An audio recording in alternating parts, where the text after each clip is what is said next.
മാവേലിയുടെ കണ്ണ് തന്നെ ഫസ്റ്റ് ആൾക്കാർ എടുക്കുന്നത്. ഈ ഒരു മാവേലിക്ക് വേണ്ടി മാത്രം 1000-1500 ഷാളുണ്ട്. മാവേലിയുടെ മുഖവും കണ്ണും അതുപോലെ ഈ കൊടയും ഒക്കെ ഉള്ള ഷാളിന് പ്രത്യേക പ്രിയമായി മാറി. അറിയില്ലേ, നമ്മൾ ഒരുപാട് തരം ചിത്രങ്ങൾ കണ്ടിട്ടുണ്ട്. ചുവർ ചിത്രങ്ങളും വലിയ ലോകപ്രശസ്തമായ പെയിന്റിംഗ് ഉൾപ്പെടെ.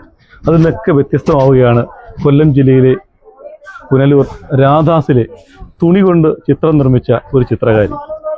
ഏതാണ്ട് 1500 ഷാളുകൾ ഉപയോഗിച്ചുകൊണ്ട് മനോഹരമായ മഹാബലിയുടെ ചിത്രവും കുടയും അതുപോലെ തന്നെ ഒരു ചിത്രശലവും ഒക്കെ ഉണ്ടാക്കി ഇപ്പോൾ വൈറൽ താരമായിരിക്കുകയാണ്, ലോക ശ്രദ്ധ പിടിച്ചുപറ്റിയിരിക്കുകയാണ്.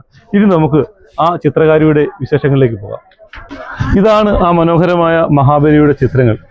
ഈ അനീഷയാണ് ശരിക്കും ഇന്നത്തെ നമ്മുടെ താരമായി മാറിയിരിക്കുന്നത്. അനീഷ, ഒരുപാട് സന്തോഷമുണ്ട്. പ്രത്യേകിച്ച് നമ്മൾ ഒരുപാട് ചിത്രങ്ങൾ വരയ്ക്കുന്നതും ഒക്കെ കണ്ടിട്ടുണ്ട്. പക്ഷേ ഈ തുണി കൊണ്ട്, ഈ ഷാൾ കൊണ്ട് നിർമ്മിക്കുന്ന ചിത്രം ഒരുപക്ഷെ ലോകത്ത് ആദ്യമായി നിർമ്മിച്ചത് അനീഷയായിരിക്കും. ഈ ചിത്രമൊക്കെ രചന പഠിച്ചിട്ടുണ്ട്? ചിത്രരചനയൊക്കെ പഠിച്ചിട്ടില്ല. ഇല്ല. പിന്നെ എങ്ങനെ ഇതൊക്കെ ചെയ്യുന്നത്?